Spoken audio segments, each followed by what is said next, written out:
लघु सचिवालय के समीप स्थित शिव मंदिर पर क्लोरिकल एसोसिएशन वेलफेयर सोसाइटी के बैनर तले चल रही सैकड़ों लिपिकों की हड़ताल व भूख हड़ताल बुधवार को जारी रही। इस दौरान लिपिकों ने सरकार के खिलाफ जमकर नारेबाजी भी की। लिपिकों की हड़ताल को आज 36 दिन हो गए हैं। क्लेरिकल एसोसिएशन वेलफेयर सोसाइटी के जिला कोऑर्डिनेटर विजय कश्यप ने कहा कि लिपिकों की हड़ताल को 1.25 महीना होने वाला है, लेकिन अभी तक सरकार ने इसका समाधान नहीं किया है। लिपिकों की एकमात्र 35,400 की मांग है। यह लिपिकों का हक है और एक दशक से सरकार लिपिकों का हक दबाए हुए है। कई प्रयासों व ज्ञापन के बाद भी समाधान नहीं हुआ, जिस कारण लिपिकों को मजबूरी में हड़ताल का रुख करना पड़ा है। वहीं इस हड़ताल की वजह से आम जनता को होने वाली परेशानियों के लिए उन्होंने पूर्ण रूप से प्रदेश सरकार को जिम्मेदार बताया है। उन्होंने कहा यह हड़ताल पूरे देश में चल रही है क्योंकि आज सबसे ज़्यादा काम लिपिकों से लिया जा रहा है। लिपिकों का कहना है कि जब तक उनका मूल वेतन 19,900 से बढ़ाकर 35,400 रुपये नहीं किया जाता है, तब तक उनकी यह हड़ताल लगातार यूं ही जारी रहेगी, चाहे इसके लिए उन्हें कितनी लंबी लड़ाई क्यों ना लड़नी पड़े। लिपिकों की इस हड़ताल का आज 36वां दिन है।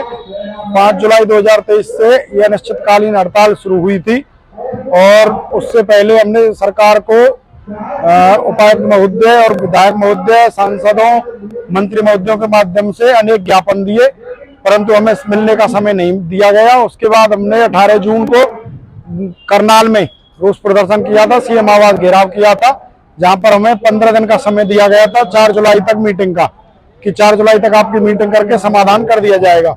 परंतु उस वादे से भी सरकार मुकर गई और 4 जुलाई तक हमें कोई भी समय सरकार की तरफ से नहीं दिया गया।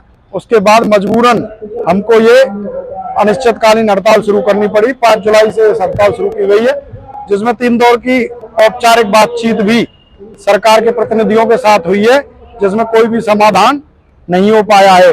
अभी भी हड़ताल हमारे हरियाणा के सभी 22 जिलों में निरंतर चल रही है अनिश्चितकालीन, और उसके साथ हमारी भूख हड़ताल चल रही है, क्रमिक भूख हड़ताल। प्रतिदिन हमारे 5 साथी सुबह 9 से 5 बजे तक भूख हड़ताल पर बैठते हैं।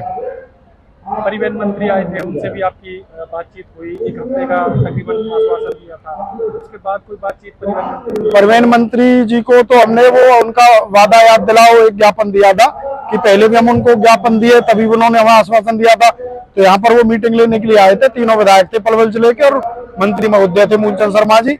उनको हमने वो वादा याद दिलाया था कि आपने हमसे वादा किया था कि आपके ज्ञापन पे हम आगे मुख्यमंत्री महोदय से बात करेंगे, आपको समय दिलवाएंगे, परंतु वो समय हमें मिल नहीं पाया। अभी तक भी मुख्यमंत्री महोदय से सीधे हमारी कोई भी बात नहीं हो पाई है।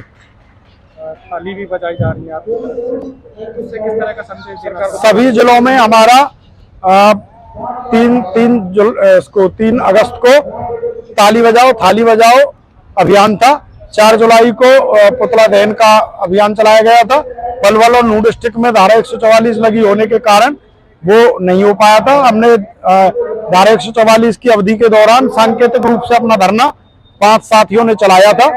अब वो कल खत्म कर दी गई है धारा, तो पूरी संख्या में वापस हमारे साथी धरने पर आ गए हैं। सरकार ने एक निर्णय निकाला था कि भी जैसे लिपिक हड़ताल पे है तो डायरेक्ट तहसीलदार रजिस्ट्री कर सकता है, उस निर्णय को किस तरह से?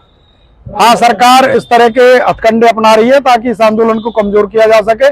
बाकी जो लिपिक का काम है, रजिस्ट्री क्लर्क की जो पोस्ट है वो अपने आप में एक स्पेशलिस्ट पोस्ट है, उसके लिए अलग से टेस्ट पास करना होता है, अलग से कोर्स करवाया जाता है सरकार की तरफ से, तभी कोई क्लर्क रजिस्ट्री क्लर्क बन पाता है। ऐसे कोई भी क्लर्क या कोई भी पटवारी उस सीट पर नहीं बैठाया जा सकता है। बाकी सरकार के स्तर पे आंदोलन को कमजोर करने के लिए हथकंडे अपनाए जा रहे हैं। इसमें सरकार से हमारा अनुरोध है कि इस प्रकार यदि अब क्लर्क जो रिकॉर्ड चेक करता था, जो उसकी ट्रेनिंग होती थी, उस ट्रेनिंग के आधार पर ही तो कोई बंदा उस काम को कर सकता है। यदि उस ट्रेनिंग के बिना कोई बंदा उस काम को करेगा तो जो त्रुटियां होंगी उसके लिए कौन जिम्मेदार होगा? आपकी जो हड़ताल चल रही है, आज 36वां दिन आप बता रहे हो, तो कौन कौन सी यूनियन है, कोई यूनियन आई है आपको समर्थन देने? विभिन्न कर्मचारी यूनियन निरंतर हमारे मंच पे समर्थन के लिए, नैतिक समर्थन के लिए आती हैं। बीएमएस से हम संबंधित हैं, बीएमएस के झंडे के तले CAWS ये आंदोलन चला रही है। बाकी विभिन्न कर्मचारी संगठन हमारे पास आते हैं निरंतर अपना सहयोग के लिए, और हमें पूर्ण उनका आश्वासन भी है कि जब भी हमें जरूरत पड़ेगी तो हमारे एक आह्वान पर वो भी काम छोड़कर हमारे साथ हड़ताल पर बैठ जाएंगे। आपकी हड़ताल पर जाने से पलवल में किस तरह का प्रभाव कामकाज में देखने को मिला है? पलवल जिले में कामकाज जो पब्लिक डीलिंग वाले जितने भी विभाग हैं वहाँ पूरी तरह से बुरी तरह प्रभावित है। कोई भी पब्लिक डीलिंग के काम हो नहीं रहे हैं। पब्लिक बहुत परेशान है, जिसकी हमें विशेष पीड़ा है, क्योंकि पब्लिक जो आम जनता जा रही है, हम भी उन्हीं परिवारों से हैं।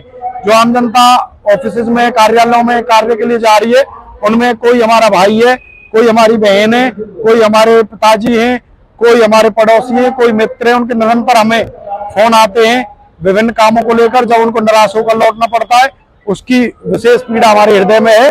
हम सरकार से विनम्र अनुरोध करते हैं कि इस मामले को जल्द से जल्द समाधान की ओर ले जाया जाए, ताकि आम जनता को किसी भी प्रकार का कष्ट ना हो। राजनीतिक दल आया है अभी तक धरने पर? राजनीतिक दलों से हमने दूरी बनाई हुई है। विभिन्न दलों से हमें प्रतिनिधियों ने फोन के माध्यम से या अपने लोग भेजकर, प्रतिनिधि भेजकर संपर्क की कोशिश की है, परंतु हमारी यूनियन का स्पष्ट निर्देश है कि हम अपने मंच को किसी भी राजनीतिक दल को नहीं देंगे। क्या लगता है और कितना लंबा आपका ये जो हड़ताल है चलना है? हमें तो पूर्ण उम्मीद है कि आने वाले 2 से 4 दिन में जैसी हमारी बातें चल रही हैं, समाधान हो जाना चाहिए। बाकी ये पूर्णतः सरकार पर निर्भर करता है कि वो आंदोलन को कितना लंबा चलाना चाहते हैं। सरकार समाधान की ओर बढ़ेगी तो बहुत जल्द समाधान इसका हो जाएगा।